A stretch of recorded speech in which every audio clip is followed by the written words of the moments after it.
Many of the more complex programs that you may encounter in your career, such as Adobe After Effects, Flash, or Final Cut Pro, have optional settings that you can adjust which will allow these programs to work both with your specific computer as well as various file formats. So if you're anything like me, you're the type of person who opens up a brand new thing like a camera and just starts using it. Forget about the instruction manual, who needs it anyway?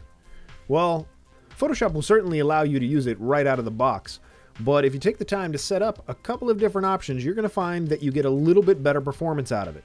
Now, over the course of the next few chapters, we're going to look at every single option in depth in terms of setting up Photoshop and getting it to do exactly what you want it to do.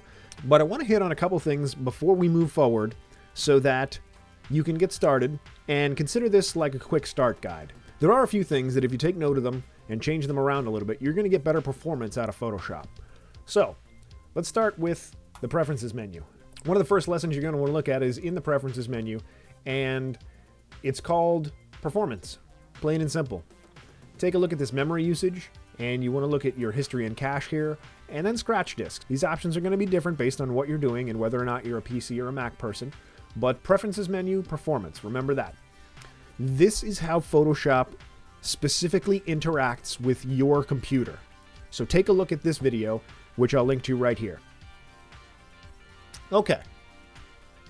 The next thing you want to look at, if you come down here in the Edit menu, click on Color Settings. Now the Color Settings section is very simple. This actually looks way more complex than it's going to be for you, and I have my color settings set basically the way that we talk about in the Color Settings section.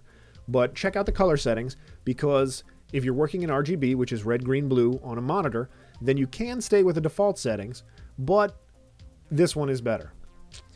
Additionally, you're going to want to change a few settings if you're working for print in CMYK. So the second thing you want to check out is the color settings lesson.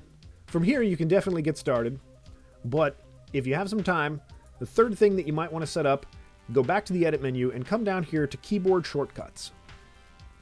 Now, if you have keyboard shortcuts set up in any of the other programs and you're used to, say, your Move tool is always L instead of V, then just go here to where it says Tools in this drop-down menu and change the Move tool to one that you're more familiar with.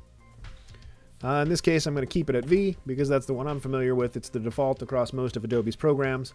But go through here and just take a look at some things that you think you might use if you've used other programs and things that are going to be common across them, because you'll find if you use things that are already stored in your memory, then you're not going to get confused later on in the advanced classes when we start moving from program to program to program.